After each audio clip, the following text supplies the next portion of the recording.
Ism నిష్పాక్షికత మానయిజం సమగ్రమైన వార్తలు, innovative కథనాలు, సీనియర్ జర్నలిస్టుల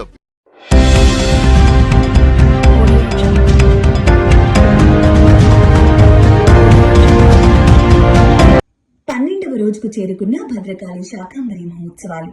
బాలక్రమంలో ఉన్న అమ్మవారిని దర్శిస్తే సకల శుభాలు కలుగుతాయని శ్రీ భద్రకాళి దేవాలయ అర్చకులు చేసి తెలిపారు. కాకతీయుల ఇలవేల్పు, భక్తుల కోరికలు తీర్చే కొంగు బంగారంగా విరాజిల్లుతున్నటువంటి శ్రీ భద్రకాళి దేవాలయంలో జరుగుతున్న శాకంబరి నవరాత్రి మహోత్సవాలు 12వ రోజుకు చేరుకున్నాయి. 12వ రోజు అమ్మవారు బాలాక్రమంలో భక్తులకు దర్శనమిచ్చారు.